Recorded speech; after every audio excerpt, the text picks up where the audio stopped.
Hi, welcome to the second video of the Advanced Wars by Web interface tutorial. In this video I'm going to go over gameplay, tournaments, and leagues. Right here you see game already in progress. This is the main game page itself. You have the title of the game, when it was started and last updated, various other things associated with the game here. This is the map name. Obviously this is where all the action happens in this area. Here you can turn on grid lines if you want to count specific spaces for range or various other things. You can also take screenshots of the current turn, which will bring up a pop-up which is savable, just save image as, or various other things. Here are all the players. Currently I'm playing as notsofunwes against funwes. And you see the income of both sides and the funds that both sides currently have. All the other options here: resign. If you don't feel like you can win this game, you hit resign, you enter your password and say yes.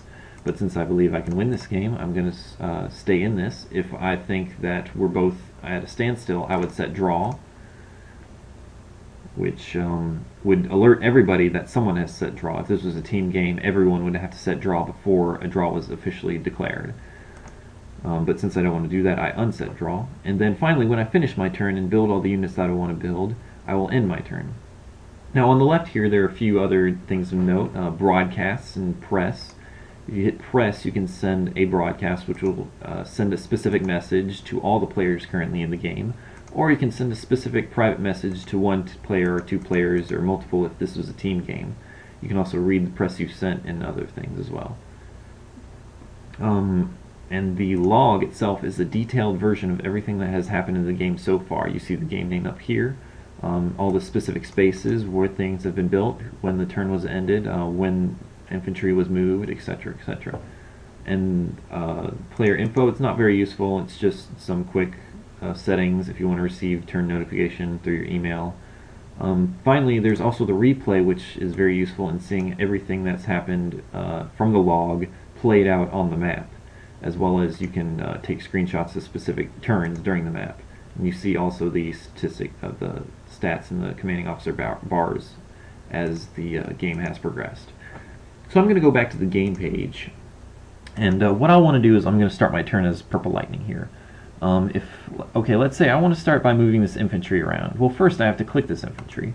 This will bring up a small pop-up, and various other things will come up. Move, set path, fire, wait, and delete.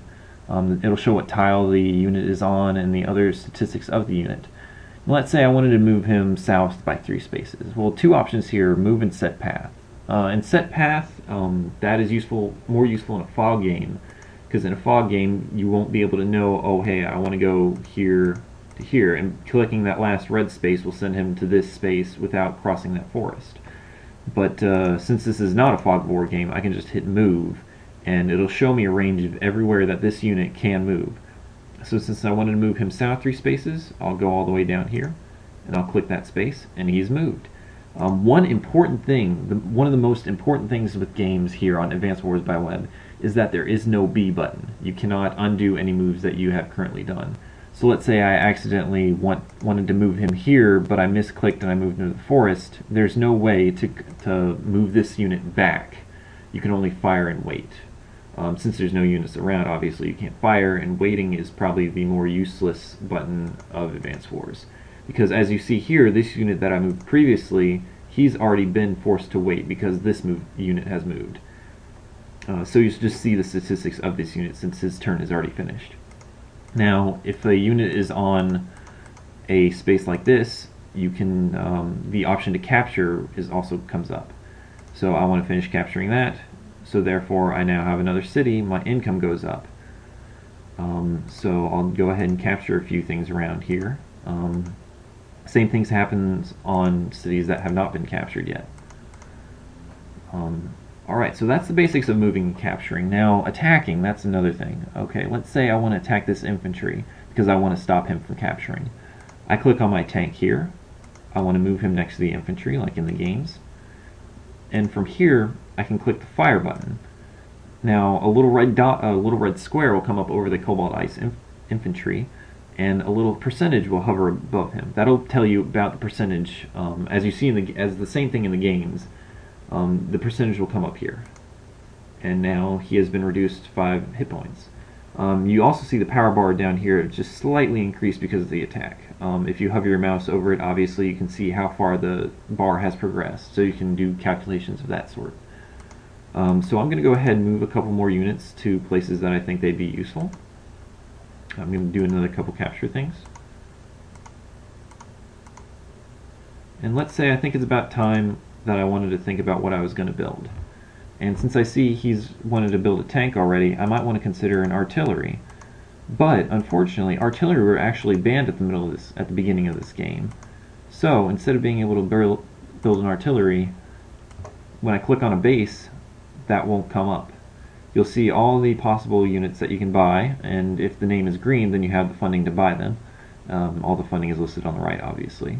So since I can't click an artillery and buy it, I decided to get a tank instead.